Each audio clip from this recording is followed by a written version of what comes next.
Thank you for inviting me back to give the keynote again. It's always, obviously it's a great honour to be invited to do the keynote. It's in theory one of a very small number of times in the day when everyone is joined together in the same room. Of course, being right at the start of the day, by the looks of it, over half of you are still in bed. So, swings and roundabouts.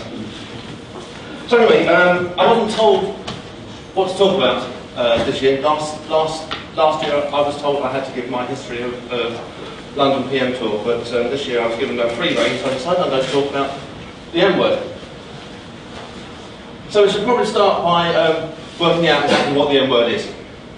So it's something that most of the Perl community is suspicious of. It's also something that a lot of the Perl community doesn't really see the point of. No, it's not Microsoft. So let's try again. It's something that's often slightly more confusing than it needs to be. It's something that is hard to use successfully. No, it's not MySQL. So, one last go. It's something that much of the Perl community would rather not deal with. It's something that a lot of the Perl community often doesn't really understand. No, it's not MST. The M word is marketing. Looking back, 2009 is the year that the Perl community really started to take marketing seriously. This is good. But also, 2009 is the year that the Perl community really started to understand what marketing is. This is, of course, even better. So, what is marketing? Let's ask Wikipedia. Marketing is the activity, set of institutional processes for creating, communicating, delivering and exchanging offerings that have value for customers, clients, partners and society at large. I hope that clears things up. Later on in the same article it also says it's the management process responsible for identifying, anticipating and satisfying customer requirements profitably. Now, we're an open source project, so you need to define customer and profit in kind of wide terms. And management. But that's kind of getting closer to the to what it is that marketing is about. It's communicating between us and our customers, whoever they are, or our potential customers, in a way that demonstrates that Perl is mutually beneficial. At which point I should probably tell MST's marketing story. So Matt was at the London Perl Workshop earlier this year, and he was talking to one of the organisers. And they were talking about taking the videos that were taken from the at the workshop and getting them online as quickly as possible. Something that the London Perl mongers can learn from, because as far as I know, the videos from the 2000 YAPC Europe are still not online. And Matt said, oh, that'll be good for marketing, getting the videos online so people can see what happened at the conference. The organiser turned around and said, that's not marketing, I'm not doing marketing. I'm just raising awareness. So, for our third definition of marketing, marketing is raising awareness. Or, to make it easier for Perl programmers, marketing equals raising awareness. This is what we're trying to do. So what has been happening in the marketing world this year? Many, many things. Just an overview of some that sprang to mind when I was at home last night trying to finish this talk instead of being in the pub with the rest of you. This actually predates 2009, but Tim Bunce, I think he actually gave us as a keynote here a couple of years ago, has a series of talks on Perl myths where he goes around and actually looks at the facts that underlie people saying Perl is dead and proves that actually Perl is far from dead. There's the Enlightened Perl organisation, a wonderful bunch of chaps. That's actually been going for more than a year now. Many people around here are involved with the organisation, and I strongly suspect there'll be a talk about it later in the day. There normally is. Perl Ironman blogs. This, I'm convinced, is the single most useful thing that has happened this year. An idea that came out of the EPO, the Enlightened Perl organisation. Just encouraging people to blog and aggregating those blogs and publishing them. Matt, how many people have you got? How many blogs have you got on the list at the moment? It went past 200 a couple of months back.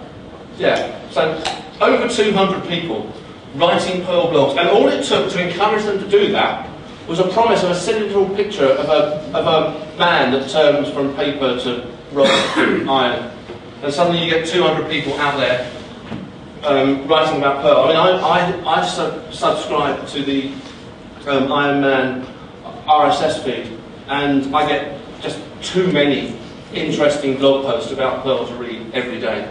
That's great for marketing. The YAPC Europe Marketing WOF. This was interesting. People, in the middle of the year, people started writing things about, oh, maybe we should think about marketing and stuff like that. And Ovid, Curtis Poe, wrote on his Use Perl blog that perhaps some people would like to get together and have a conversation about it in Lisbon at YAPC. So I took that and I said, well, let's have a WOF. Oops. So I added marketing to the list of WOFs to see how many people would turn up. And we had 50 people come along to an ad hoc meeting after the conference on a Tuesday. 50 quite strong opinions on marketing.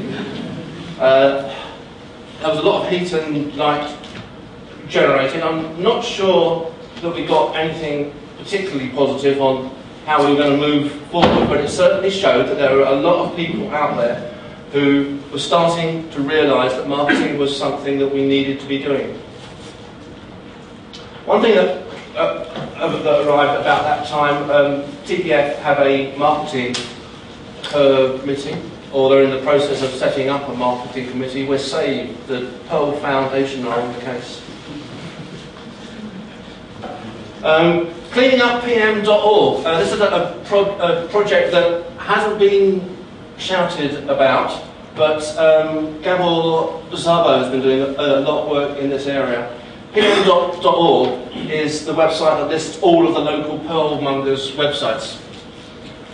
And what happens is 3 or 4 people get really enthusiastic about Perl in a tiny little town in the middle of Europe, and they set up a PM group, and then over 3 or 4 years, interest wanes, and everyone moves jobs, and suddenly no one goes to the meetings anymore, and the group becomes dead.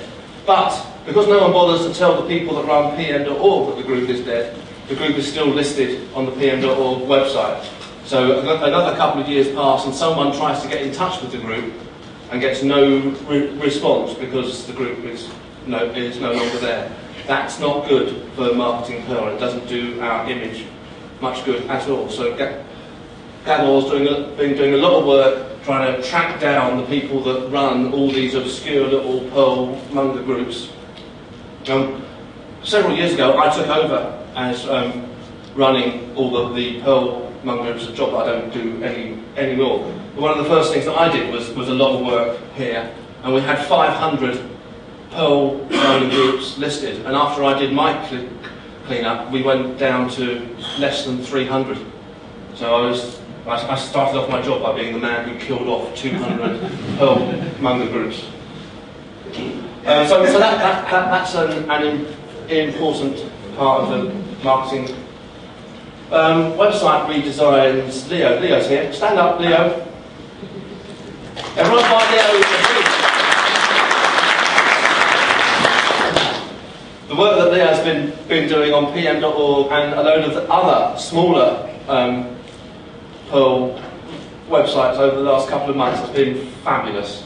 Use Perl.org? Don't have access. I hear there's an alternative. Hey! Not the most successful Perl website launch in the world ever. But we now have new hardware. And over the next few days, things will be moving over to the new hardware, and blogs.perl.org will work, and it will work well, and you'll be able to do all your Perl blogging there. So, at the heart of what it is that we're trying to achieve here, it's all about breaking out of the echo chamber, something that some of us have been banging on about for years. Perl programmers all know how wonderful Perl is. We all know what modern Perl is, hopefully. If not, there'll be talks later today. We know about Moose and DVIX class and Catalyst and stuff like that. When you see people outside of the Perl echo chamber criticising Perl, they're criticising the Perl from 10 years ago, your father's Perl. So we need to get the message about what Perl is doing out to the non-Perl programmers, and this is what the marketing movement is all about.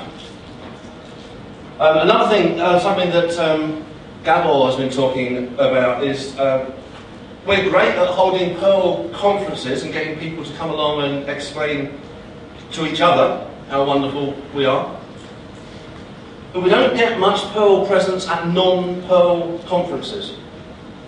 So Gabor's trying to organise that, get people to go along to things like FOSDEM or the UK UUG general conferences, things like that. Just get out and talk to non-Perl people.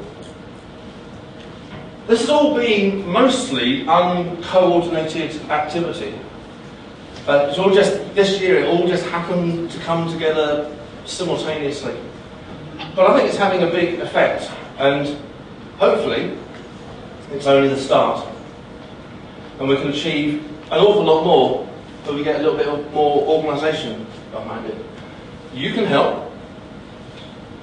We can all, we can all be marketeers. We can all get out there and help to raise the awareness of Perl. Can you perhaps give a talk at a non-Perl conference? Could you write an article for publication in a non-Perl website or magazine? Could you help to redesign a Perl website? Could your company donate web designer time? The work that Leon did, much as Leo is a wonderful person, he's not a web designer, and the gorgeousness of the use of the Perl.org websites is down to designers that were donated, whose time were donated by Foxtons. Could you start a Perl blog? Well, that's easy. Anyone can do that. And if you do start a Perl blog, then get in touch with the people at the Ironman thing, and they'll add you to the list. If you can't do any of that, can you donate money to help pay for some of this work? Or can you come up with a really great marketing idea that we haven't thought of yet? 2009 has been a great year for Perl. With your help, 2010 can be even better. Become a marketeer. Help to raise awareness of Perl, of modern Perl, of all the cool things that are happening in the Perl world. Don't be scared of the M word. It's not a bad word. Thank you very much.